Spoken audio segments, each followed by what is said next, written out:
Well, good afternoon. It looks like I'm live. Hopefully everything's working fine. Let's just give it another minute, let some other people log in and get this thing going. Pretty excited to be doing this. This is actually the second installment of Ask a Scientist. We're featured by the Asheville Museum of Science, and it's kind of a fun thing. I watched it last week. I'd like to thank Dr. Hurt again, who's a professor at UNC, for giving his little talk on chemistry. It was interesting and enjoyable. Hopefully you'll enjoy the little talk that I'm going to give today. A little bit of background. My name is Mark Hartzman. I'm actually a consultant and docent at the museum. I relocated down to Asheville about a year and a half ago and kind of discovered the museum, where they discovered me, and we've been kind of having a great time since then. A little bit of background before I start. In a prior life, I was a geologist. Well, not really. I graduated the State University of New York at Stony Brook with my bachelor's in geology. And at that time, there really weren't very many jobs, so I tried to figure out what else I'd like to do. And somebody had told me about the Gemological Institute of America. The Gemological Institute of America is really the premier institution for education and scientific research, specializing just on diamonds and gemstones. And kind of that I always had a desire and just interest in gems. I always had a little rock collection as a child. I decided to look into it, and the courses looked extremely interesting. They had two branches. They still do, one in New York and one in Santa Monica, California. And I enrolled in the branch in New York. And for 6 months, 8 hours a day, basically 5 days a week, I took the train, the subway into Manhattan, and spent 2 months strictly just studying diamonds and 4 months on all of the colored gemstones. Diamonds, a great part of it was both on identification and actually the grading of diamonds. And the 4 months of colored stones was really focusing on identification of the colored gems, both of what they are. If it's a red stone, is it a ruby, or is it a spinel, or is it even a synthetic gemstone? So it was amazing experience, great interest, and kind of loved every minute of it. So that's where all this started. I basically worked for the Gemological Institute for a few months after that, and grading diamonds and identifying the colored stones. They had offered me a job. But after a few months of staring through the microscope, I realized that it really was just a little too boring, and I'd walk out of there every day kind of blind, because, again, staring through a microscope for 7 hours a day is a little bit of eye strain. So I ended up in the retail world and spent the most of my life. Actually, I had a few different companies, but spent 35 years of my life working as a precious jewelry manager with Neiman Marcus, both in New York and in Beverly Hills, and really had the pleasure of working in the very, very high-end luxury jewelry business for most of my career. Wonderful in that I got to actually buy, sell, and manage a fine jewelry salon, and deal with some of the finest jewelry designers and some of the finest gemstone dealers in the world, which was just a fabulous, fabulous experience.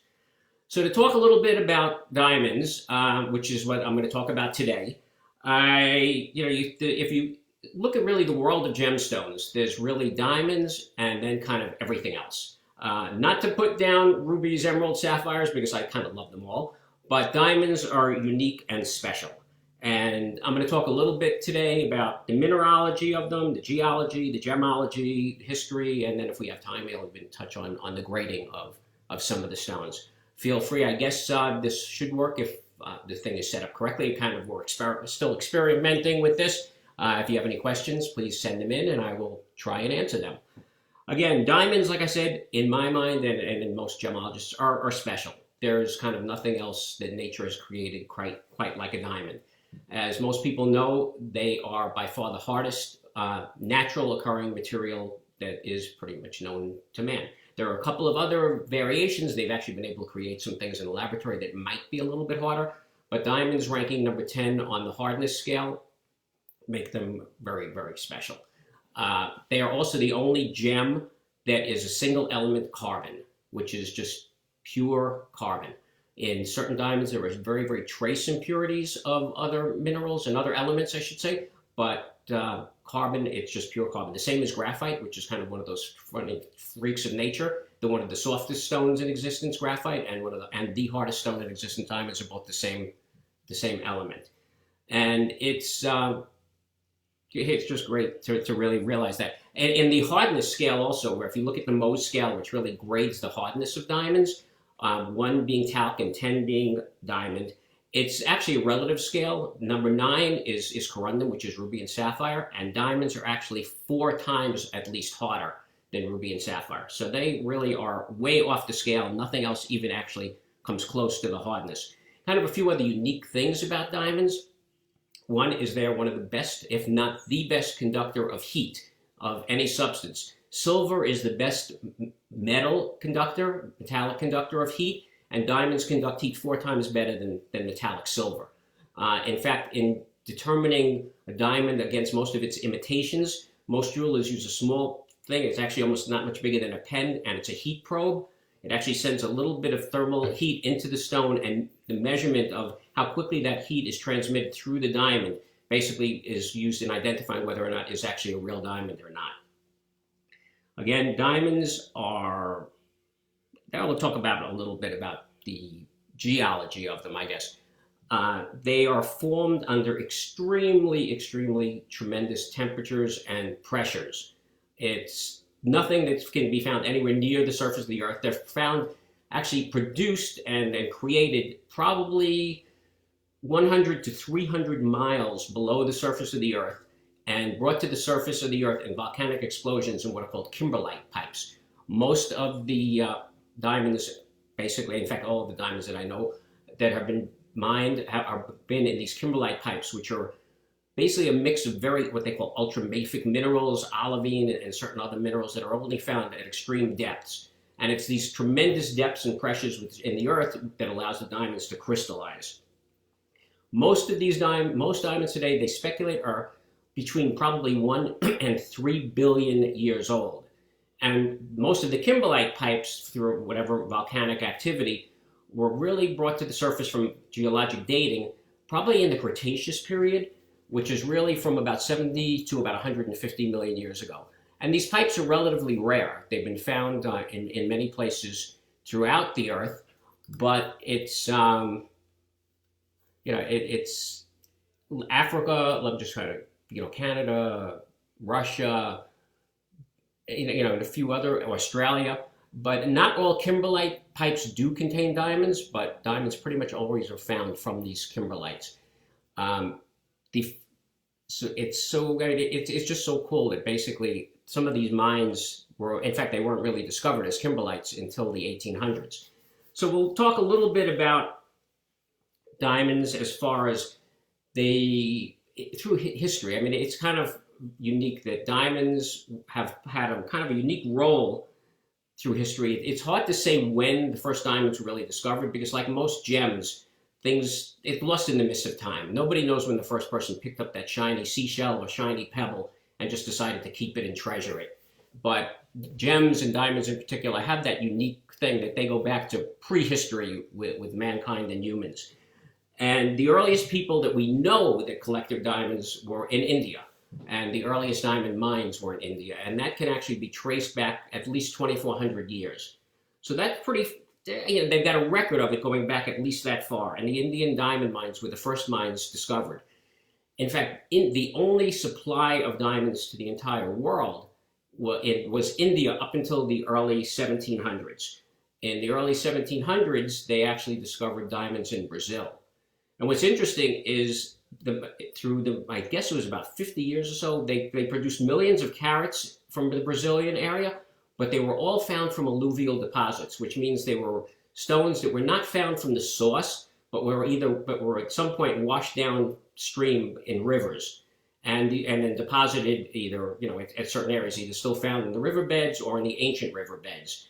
And they searched for years to see if they could find the source of the original diamonds, and it's just nothing. So they actually speculate that the original kimberlites that produced the diamonds may have actually been African kimberlites, and that they were ancient rivers that date back to even the original continent Pangaea, when South America and Africa were actually connected.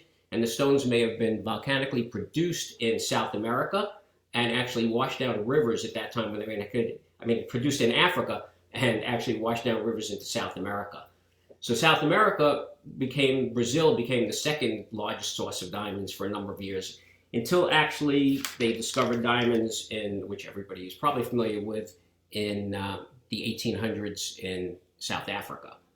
And before I get into the South African story, it's just the history of mankind with these diamonds is so interesting, and it's complex. I mean, diamonds, if you look at mankind's relationship with diamonds, it encompasses love, lust, power, adventure, greed, thievery, murder, war, revolution, terrorism. I mean, you've heard that there was a famous movie, Blood Diamond, a number of years ago. Diamonds have touched so many different aspects of human development and affected so many people in so many countries over the years that I don't know that any other gemstone even comes close to having the effect that diamonds have had on people.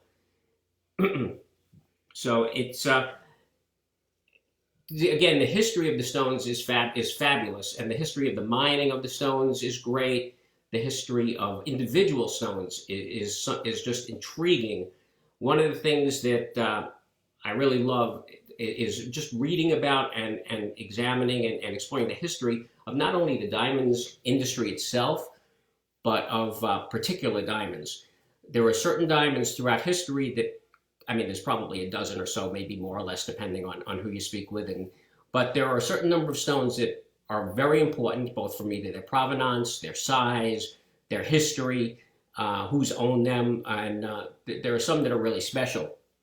I'd like to talk about a couple of them, just because they're, actually, I'm going to pick three, just because they're really neat. I mean, the first one, and there's an entire book written about it, and there's actually probably more than one, and it's the Sancy diamond. This is a really unique stone because the history of the stone can be traced back literally to the 1300s. And it was, at that point, they think it was smuggled out of India in the 14th century, made its way to Italy. The stone from Italy ended up in France. At one point, it was sold. It ended up owned by actually French nobility. It ended up being sold to the King of Portugal, who, when Spain invaded Portugal, he actually had to flee back into France for his life, and he took most of the Portuguese crown jewels with him, of which the Sancy was one. That he actually sold it to try and raise an army to retake Portugal, which didn't happen. It was pawned for money. It was ended up being owned by Elizabeth I, the Queen of England, who then pawned it in Amsterdam to try and raise money to help the Dutch gain their freedom from Spain. It was, I mean, the history of a stone like this, it actually has a little over 600 years of known history. It was actually made its way through 15 different countries, and let's see, it was purchased by Henry Harley de Sancy at some point, who sold it to James I of England, and he pawned it. It went back to France. It was owned by King Louis XIV. It was actually, at that point, a little bit later on in the 18th century, it was part of the French crown jewels that were then looted and stolen during the French Revolution, and it disappeared for a number of years and then resurfaced in the early 1900s and went through a number of different owners. It was actually an Indian owner, a Russian owner, and eventually the Louvre, because of the history in France, which had actually spent more years in France than any other, it was actually purchased by the Louvre in the 1970s and remains one of the premier exhibits in the museum in Paris. And again, a diamond like that is just so cool because it's just got history, I mean, all over it. It's that particular stone, they were going to evaluate it, and you can't. They basically said that stone, for insurance purposes, is literally priceless, just because of the provenance. Again, through 15 known countries, over 600 years, financed wars, rebellions, stolen in the French Revolution, resurfaced, owned by private owners, and now part of the collection, the permanent collection of the Louvre. And I see Abby puts a question out there: how do they trace diamonds? And I'm guessing that she's referring to current diamonds today that are mined, because again, over the years, there's been a lot of interest, and there were a time back 20 years ago, actually probably even 30 years ago, where diamonds have been known to be mined and used and sold to finance terrorism. and revolution, especially in African nations. And they were basically calling these blood diamonds. And it was a problem, and is probably still a problem in the world. Most of the diamonds that are actually mined coming out of, in Africa, De Beers company owns most of the mines, but there are stones coming out of the Republic of Congo, South Africa, Namibia, any number of different countries. And in certain countries, basically, there were terrorist organizations that were literally enslaving the local populations to dig the diamonds, and the terrorists would get them, sell them on the world market to basically raise money for more guns, which would give them more power, which would enslave more of the population to dig more diamonds, to enrich them even more. And it was just a vicious cycle. These people were being, literally, there were people just being murdered, killed, and it's just a very terrible, terrible, nasty situation. The diamond industry put into effect a process called the Kimberley process, where diamonds throughout Africa, literally from all of the legal, legitimate mines, had to go through certain clearinghouses where they were basically inspected, sealed into containers, and then sent off. Or eventually, most of them would go to England, where the main sources of stones would be sorted. And it was a process where each step of the way they would be controlled and sealed all the way along, just to kind of protect them and to hopefully prevent these illegitimate diamonds from getting on the diamond market. And most of the high-end retailers and what they call the site holders who bought the rough diamonds signed on to this process to only basically purchase these diamonds that came from legitimate dealers. So it's a process that is somewhat still in effect. It has had problems because in most of these countries, bribery is kind of a way of life. And as much as they've tried to tighten all the controls, they know that certain officials that in certain places seal the containers or whatever will take bribes from some, it's hard to guarantee anything 100%, but it made a tremendous difference in eliminating the illegitimate trade and really cut off tremendous amount of funding to these terrorist organizations that were basically mining or having the local populace enslaved, literally mining these diamonds for them. So it's a process, again, that in most cases, the diamonds can actually be traced right back to the mine where they came from through this. And again, it's nothing's perfect, but it's definitely helped in a very large scale to prevent this. So another one of my, and thank you, Abby, for that question. Another one of my favorite diamonds, in fact, probably the one that is the most famous stone in the world. Excuse me, I'm just going to take a quick drink of water. Is the Hope Diamond, which many people have probably heard about, if not seen in the Smithsonian, as it's the actually #1 attraction in the Smithsonian Institution in the United States in Washington, D.C. The Hope Diamond is a 45.52 carat blue diamond. It's actually graded by the Gemological Institute of America as fancy dark grayish blue. I have, again, like some of these other famous diamonds, another book, The Hope. And that truly is, it's not actually that big, but it is that color, which is just incredible and fabulous. And I've actually seen it, and it's really a treat, and it's very special. The Hope Diamond, again, because of its age, is of Indian origin also. Great story behind that. A gentleman by the name of Jean-Baptiste Travon, who in the 1600s was one of the world's most renowned travelers. He was actually French. He was a gem collector and adventurer, and he actually made 6 voyages between France and Persia and India within the 1600s, which just racked up, literally, I think it was well over 100,000 miles. I mean, it was just incredible that anybody at that time, based on the length of the trips, could do that many trips and cover that much ground. In 1666, he actually purchased a blue diamond in India and brought it back to France. And it was at that time, it was 116 carats, and he sold it to Louis the 14th, in 1668. The king then didn't think the stone was all that pretty, so he had it recut into a 68 carat stone, and it was named the French blue. It was worn by the monarchs in France at the time. It was actually worn by Marie Antoinette and was part of the French crown jewels. Amazing, not amazing so much though, but Marie Antoinette, obviously, as we know, was beheaded during the French Revolution, and the stone actually, along with most of the crown jewels of France, disappeared during the French Revolution. Gone. It was lost, and possibly, as far as they were concerned, lost forever. About 30 years later, in the early 1800s, a blue stone appeared in London. Blue diamond, smaller. Again, when Louis XIV had it recut, it was 68 carats, and suddenly a 45.5 carat blue diamond appears in London about 30 years later. For years, there was speculation that it might have been the same stone, but nobody could actually prove that. It took until the late 1900s with computer analysis and other people really looking at the stone that they did determine that the Hope diamond basically was the French blue and was totally recut somewhere, probably to try and hide its identity when it disappeared for those 30 years. It was purchased by Henry Philippe Hope, basically at that time in London, went through ownership by a number of different people. First, it was within his family for a while, and then was privately owned up into the mid 1900s.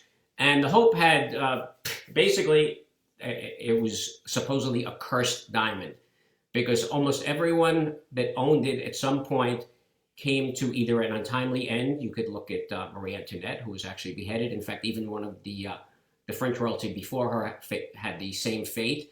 Other families that owned it had premature or untimely deaths, bankruptcies, any number of different things. So this fabulous blue diamond acquired with what they called the Hope curse. In the mid 1900s, though, Harry Winston, who was really the premier American diamond connoisseur and jeweler, purchased the stone and decided that it was just, he was known for collecting some of the finest jewels in the world. Harry Winston, if you're not familiar, has had salons. He has a #1 salon, excuse me, in New York, right on Fifth Avenue. Okay, we got a question. Do we know what happened to the approximately 20 carats cut from the blue diamond after it was made into the Hope diamond? There's a question from Jared Hartzman and my son, so that's kind of an interesting question. We actually don't. They don't, again, when they recut it, it's not like there would just be a 20 carat piece, because the stone, when they did the computer analysis, they actually laid the stone out, and they would have had to shave it, basically, not just shave it, but refacet it from all different sides. So most of the process, that cutting process would have just ended up in a total loss of most of what was recut from it, which is really kind of a shame. Even though looking at the original pictures and looking at the pictures of the Hope diamond, they vastly improved the qualities of the stone. So it may have been worth the loss of size just to bring out the brilliance, the color, and everything else by recutting it into a much more desirable shape. So as far as I know, and it would be interesting, that is something I'll have to research a little bit more, but as far as I know, there is no tracing or track of the other 20 or so carats that came off that stone. But that's a very interesting question, and I'm going to actually have to do some more research and see if anybody had ever determined any of that. So again, Harry Winston acquired that stone and basically there's a lot of stories about that, because he refused to believe in the curse. And I'll tell you, if somebody was giving me the Hope diamond, I would have been happy to take it also. And he kept it for a number of years. There are some funny stories that he actually was known to keep important diamonds, 40, 50, 60 carat diamonds, just in his pocket and kind of play with them as like worry stones. He had the wealth to do it, and he enjoyed collecting them. And supposedly he just traveled sometimes with the Hope, just as a fun fun thing to do. We should all be so lucky. He, again, at some point, and there were a number of reasons for it, both from a philanthropist point of view and supposedly from a great tax deduction, he donated the stone to the Smithsonian Institution in Washington, and it's been there ever since. And it is like I said, the premier attraction in the Hall of Gems and Minerals in the Smithsonian, and the most viewed and probably the most famous diamond in the world at this point. They put a valuation on it for insurance somewhere between $250 and probably $350 million for something that you can literally put in your fist and close your fingers and nobody would even know that you were carrying it.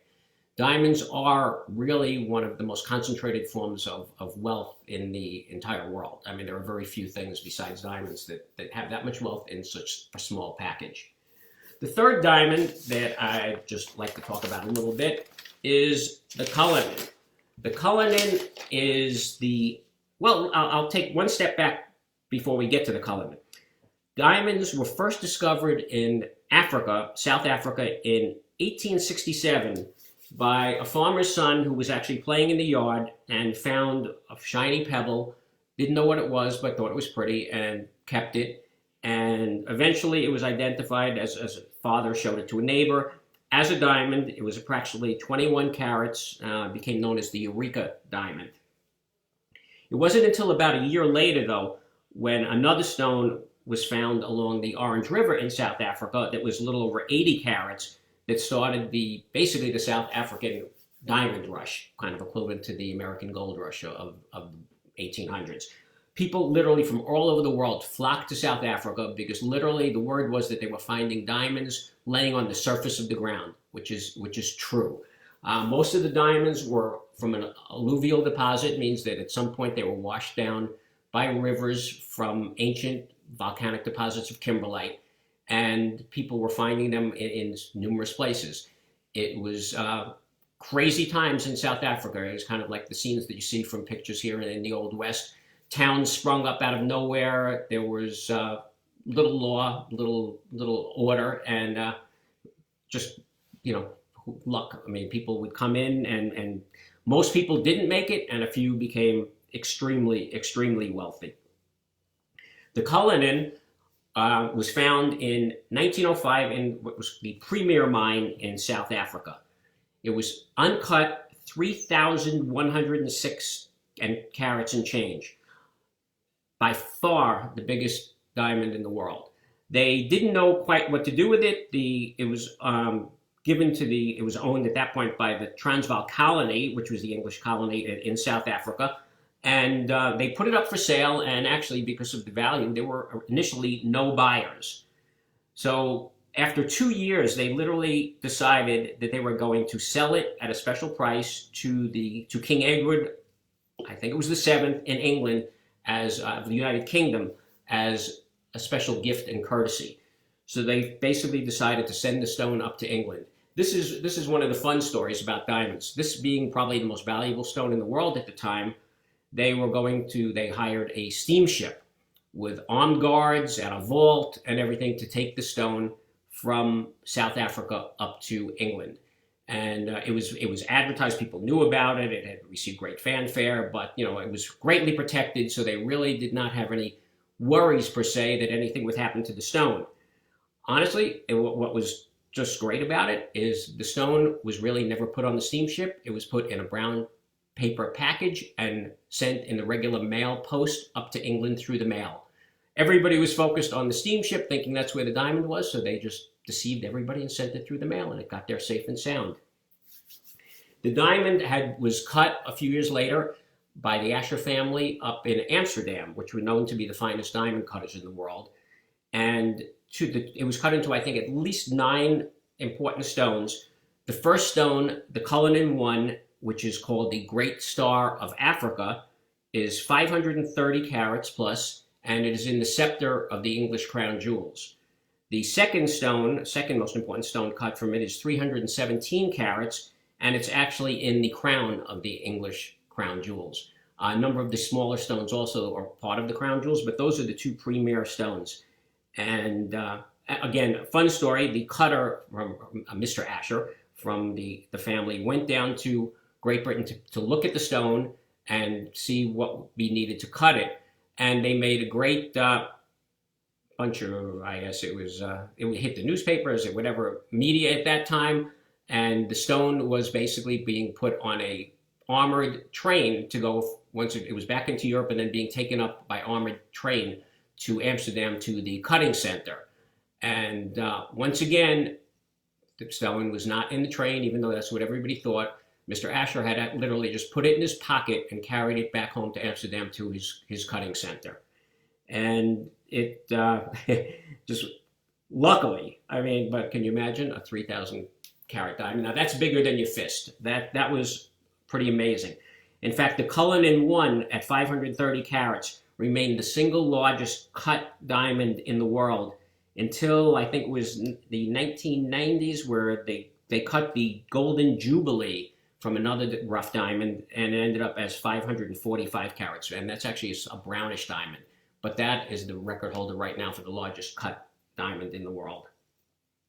So again, those three things, diamonds, are just three of my favorites. There's more. There's the Orloff, the Tiffany, there's just the Hortensia. Most of them are in either crown jewels or in some of the premier museums in the world. And there's so many books about it. Like I said, I have the book here about the Hope Diamond and a book on the Sancy.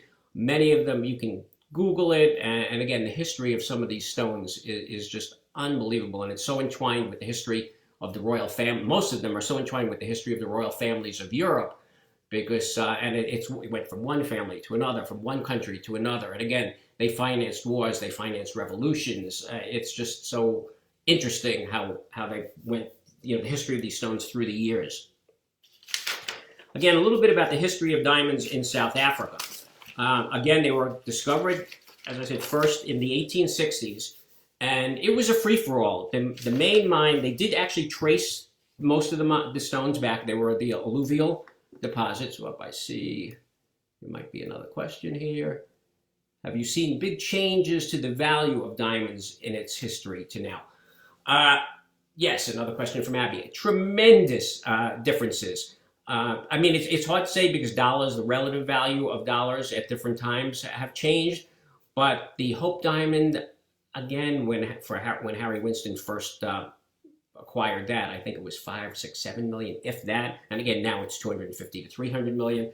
But diamonds traditionally have gone up and gone up greater than inflation year after year after year, just consistently. For I'll get actually back to Abby on this because it ties right into the history of diamonds in South Africa. Again, it was very much a free-for-all.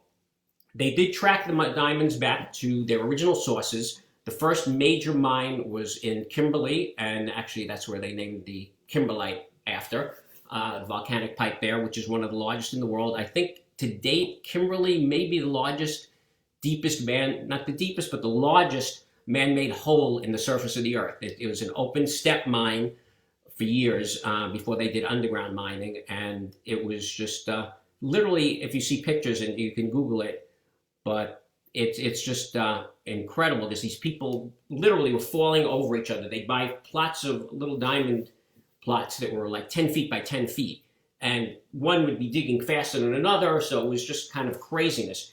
A few people decided that it would make much more sense make a lot more sense financially to try and buy up a number of claims and organize it. There were two premier players in the diamond world at that time in South Africa. It was Cecil Rhodes and Barney Barnato. And there's a book actually that I've lent to somebody at the museum who's reading it now. The interaction between them over a few decades is just incredible, and the effect they had on the diamond world and the diamond industry is fabulous. They were the two richest players. They both were vying for control of the South African diamond mines. Barney Barnato mostly for control of the diamonds and gold. Cecil Rhodes had greater ambitions. He went into politics. He also wanted to annex most of Africa for England, which he was making his best. He actually, Rhodesia at that time was named after, which is now Zimbabweland, was named after him. He was part of the Parliament of South Africa for a while. But they were bitter rivals when it came to acquiring diamonds. Went back and forth, back and forth. Again, entire books have been written just about their rivalry. But it ended up with Cecil Rhodes buying out Barney Barnato's share after they both literally acquired almost half each of the entire South African diamond industry. And the check that was written by Cecil Rhodes to Barney Barnato for his share was the largest value check written in history up until that point. They were two, again, of probably the wealthiest men in the world at that time, just controlling the diamonds. Cecil Rhodes went on to found De Beers Incorporated, which became the premier diamond miner and supplier to the world up until really the late 1900s. They controlled at their highest point, probably 90% of the world's diamonds. Diamonds were sent from Africa up through into England in what they called these sites, which were rough diamonds, sold to a certain number of site holders who then would recut the stone, who then would finally cut the diamonds and sell them more basically to wholesalers and then to retailers.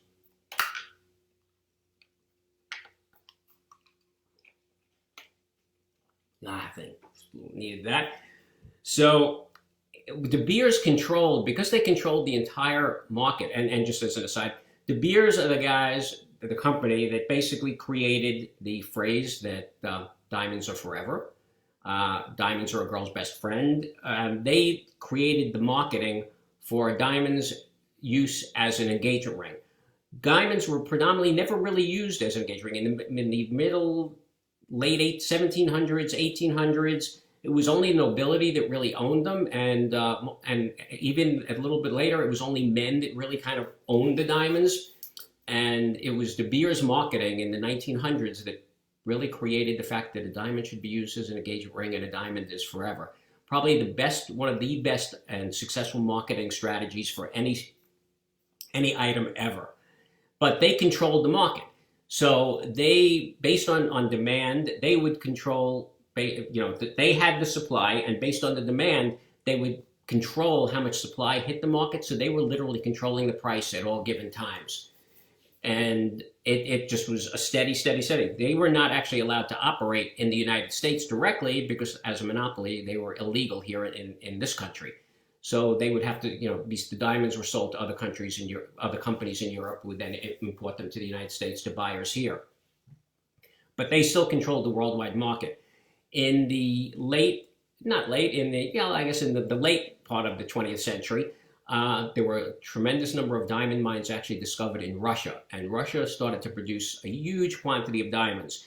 At first, they marketed them actually through De Beers to control the world market. But at some point, they had so much they actually became a competitor. And De Beers really lost somewhat control of the pricing. They actually supposedly sold part of their huge stockpile over the years because it no longer paid to have a huge stockpile because they really couldn't just control the supply. And Russia, again, was selling more and more diamonds. Prices started to fluctuate a little bit, but from a smart business standpoint, they didn't want to flood the market either because by putting too many stones on the market, it would depress the price and it would just be the detriment of everyone. So they, worked kind of in conjunction with De Beers, but also as a rival selling stones on the retail market. Since that point, actually, diamonds were discovered in Canada. There are a couple of Canadian mines. They are also discovered some fabulous diamond mines in Australia, producing a large quantity of diamonds. So they are coming from different sources. And Abby asked questions, have diamonds ever gone down in value? Yes. There was a time in, I guess I'm trying to remember back because I remember it, late 70s probably. The price of a 1 carat D flawless, and I'll talk about the quality grading in a few minutes, had just skyrocketed. People were investing in diamonds. They thought it was just, the safest thing and concentrated wealth. And as the GIA, Gemological Institute of America, started issuing more and more certificates really grading the quality of diamonds, people were investing in these very rare, fabulous gems, the finest of the fine. And it was driving the prices up dramatically. When more stones suddenly hit the market, and I forget which recession happened at that time, but literally it was an unsustainable price and the bottom fell out. And diamonds went from a high of about, for single 1 carat stones of almost $50,000, they dropped at least probably 50% in some cases. It was an unrealistic price to start, and it probably just brought it back down to a normal thing. And if you look at a graph, basically tracking the price of diamonds over the years, except for those few years when the price really went crazy, it was an aberration. And once it came back down, it was more in line with kind of a steady increase that diamonds had over the years. So yes, they have gone down, but in general, if you look at the pricing year after year after year for decades, they continuously go up. People have asked me over the years, are diamonds an investment? And I would never say that they're an investment per se to make money. If they are still actually in most cases a retail item, so there's profits involved in other things. but they are one of the few things that, if you look back over years, consistently go up. And actually, I was evaluating my mother's diamond at one point, and you know, what my father had paid for it way back, oh, I don't know, we won't go into exactly how many years ago, and what it would be worth now, it has still far, even what I could sell it for, if she decided to sell it, would still have far outpaced inflation. So long term, it is an investment. It's probably a safe place to put money. But short term, to make money or to invest in it as a, you know, an investment vehicle, probably not, unless you have a great connection with, as they used to say in New York, as an uncle in the business, or somebody where you can actually be buying the stones, you know, further up or down, you know, the food chain, and you're not paying the full markup and the full prices as most retailers. So let me get into a little bit about the diamonds themselves. You know, for years, they were looked at as, there was no real significant or universal grading system for diamonds for most of their history through the 1900s. And until the Gemological Institute of America really came out and started to try and universalize and come up with a grading system that would be, that anybody could look at and relate to. And they did that, and it's actually the most recognized system in the world right now. And diamonds, as most people probably know, are known by their 4 C's, which is carats, which is the weight. Let's talk about that for a second. A carat is actually a measure of weight. 1 carat is, well, actually 5 carats equals 1 gram. So it's pretty light. And in the measurement of gems, which, because carats are used not just for diamonds, they're broken down into points, and 100 points equals 1 carat. So if somebody says, I've got, you know, a carat 57 diamond, it's 1.57 carats, basically. And again, 5 carats to the gram. So it's, that's the carats. Again, weight, one of the most important of the 4 C's. The next is clarity, which really refers to the imperfections within a diamond. Color, which refers to actually the body color of the diamond. Most, by far, diamonds have a tint of yellow in the stone itself. So the more colorless the gem, not white, and used to hear the term blue-white, but actually the more colorless the diamond, the more valuable it is. So that we have the carats, the clarity, the color, and the cut. Now the cut refers not to the shape of the stone. I'll actually show you this as a sample from my private collection. There's my diamond, I wish. But this would be what they would call actually a round brilliant, but a single cut. Most diamonds have actually 58 facets, and this actually only has 18. There's the table, tiny little facet at the bottom, the culet, what they call 8 pavilion facets, and 8 crown facets. And again, when they're referring to the cut, it's not the shape, because here, one of my other diamonds is an emerald cut. And again, different shape, but the certificates and the value, not so much based on the shape. And when the GIA is talking about the cut of the stone, what they're really referring to is the proportions of the diamond, the symmetry of the diamond, and the polish of the diamond. Because you can take the finest quality diamond, and if it's cut wrong, it can look like a piece of glass. Most diamonds, I'll show you some to explain that a little bit better. The natural shape of a diamond crystal in most cases is an octahedron, double-sided, 4-sided pyramid. That's kind of a blown-up picture of what a diamond crystal might look like. In a schematic, make it a little bit easier. Again, 2 4-sided pyramids attached to each other. So when they're cutting a diamond, they want to get the most weight out of the stone. As Jared said also, what happened to the weight of stones for cut from another stone. In most diamond cutting, honestly, 40 to 50% of the weight of the original rough stone is lost in the cutting process. But to preserve it, if you've got this double-sided pyramid, what they try and do is cut it into 2 pieces in general and at least get 2 important diamonds out of it. You can see how the shape of the diamonds actually fit within that. But all of this area, and in fact, cutting from what was basically a square-shaped pyramid to a round stone is just all lost in the process. But when they cut the stone, It was in the early 1900s, a gentleman by the name of Tulkowski figured out that there were certain proportions and angles that would maximize the fabulous properties of a diamond. Diamond has one of the highest refractive indices of any stone, which is how its ability to slow down and bend light. One of the highest dispersive properties of any gem, which is its ability to break light into its prismatic colors.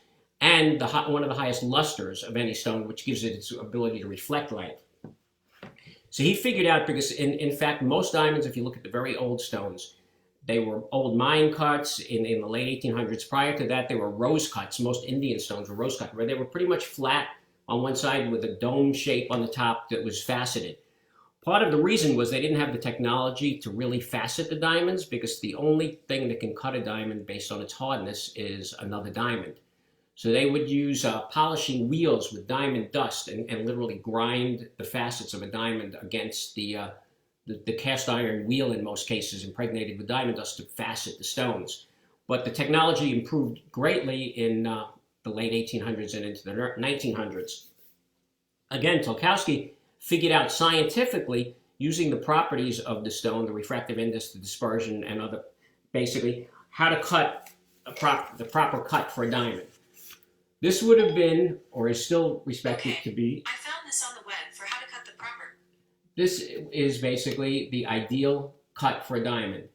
Certain angles, 40 degrees here for the pavilion, certain percentages in the depth being a certain percentage of the height, all done to make the best use of light. And I'm going to give you a quick lesson on how that works, which is really pretty cool. On an ideal cut diamond, what happens is you have a tremendous amount of light hitting the surface and bouncing back off to the eye.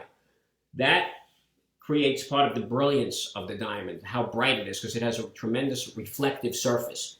Now what happens is light that comes in through there, comes in though, hits the back of the stone. Well, let me get this up here. And the back facets at a correct angle reflect that light to this side of the diamond. Again, at the correct angle, reflect that light straight back up out of the diamond. So the light is coming in, going across, and coming back out if the diamond is cut properly. So by far, most of the light that comes into the diamond is bouncing around and coming back out to the eye, which makes the diamonds so bright. That returning light, plus the light reflecting off the surface, is actually creating the brilliance of the diamond.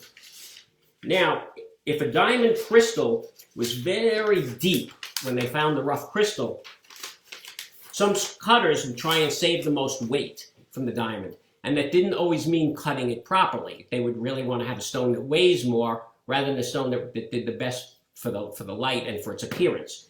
So here you'd have a very deep cut diamond. You'd have light coming in.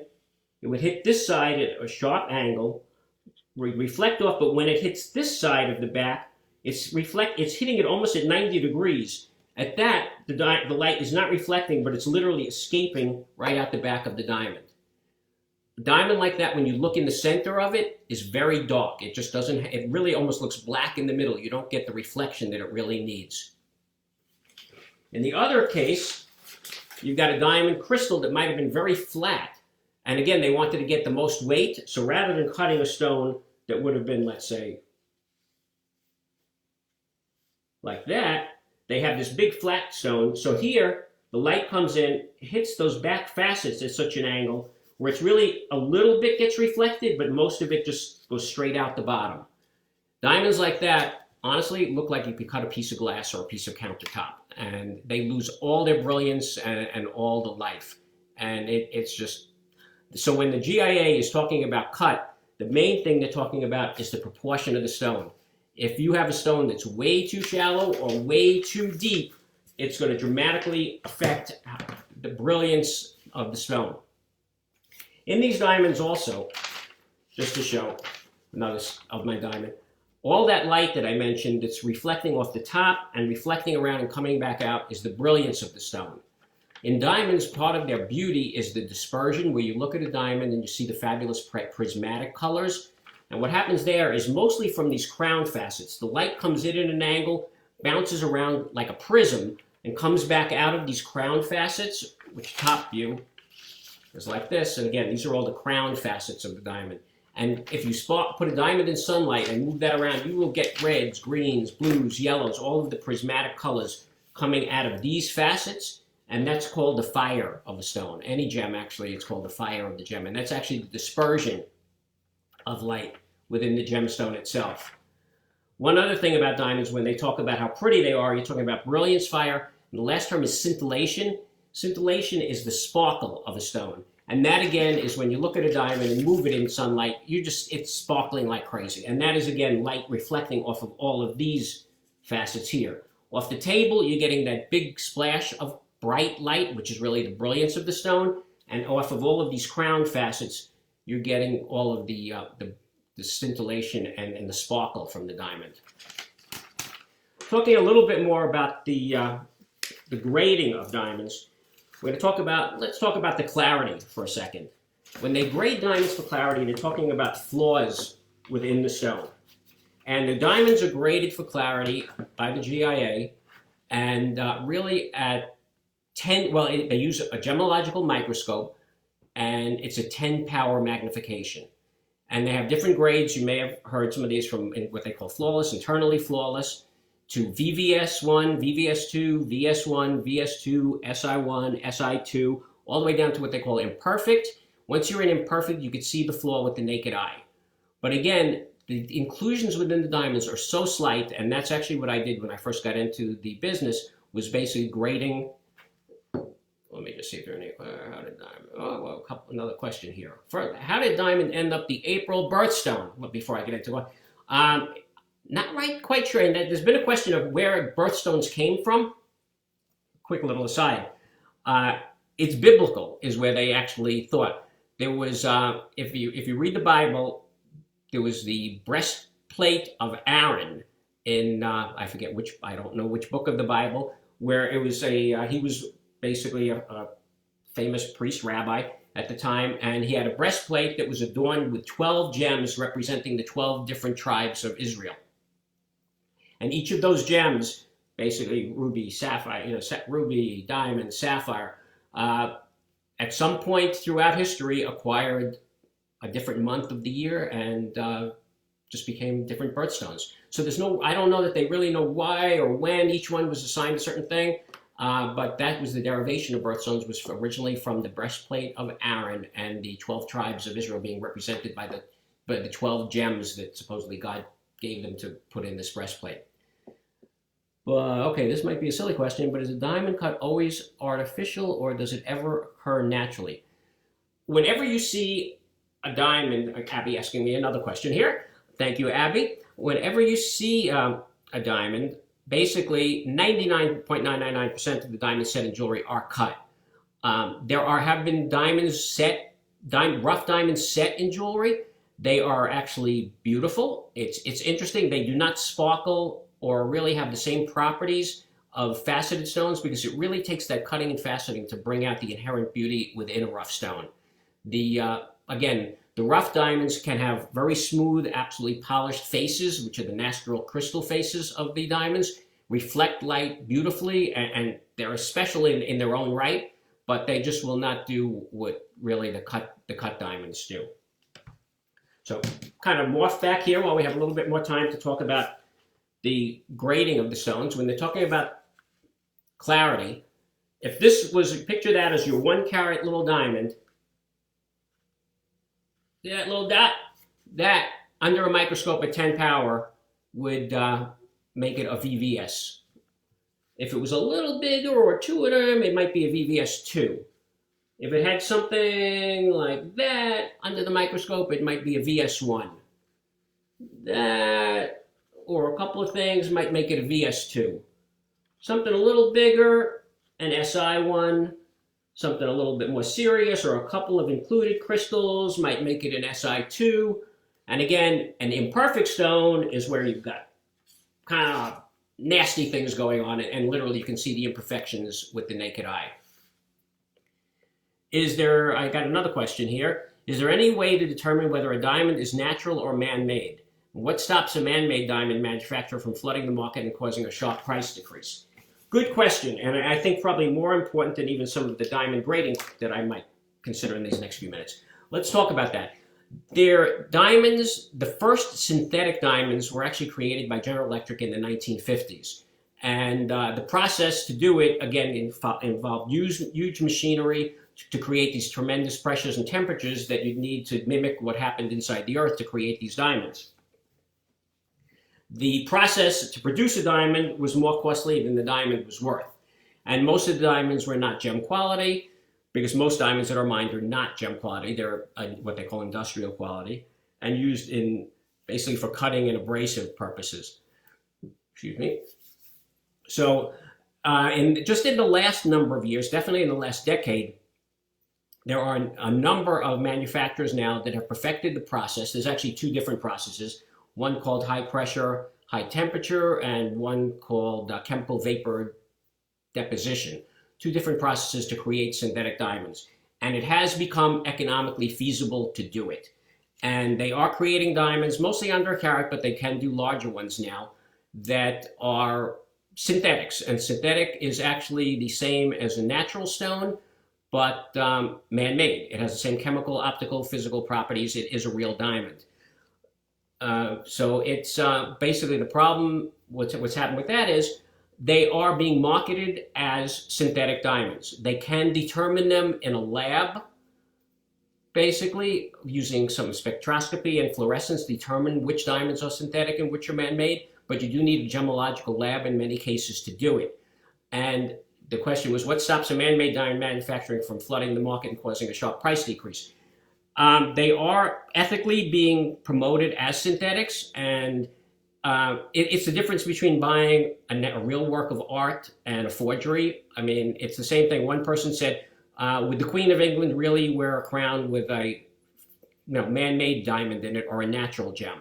It's one of those questions where nature produced it and it's rare, and in the lab they can produce lots of them.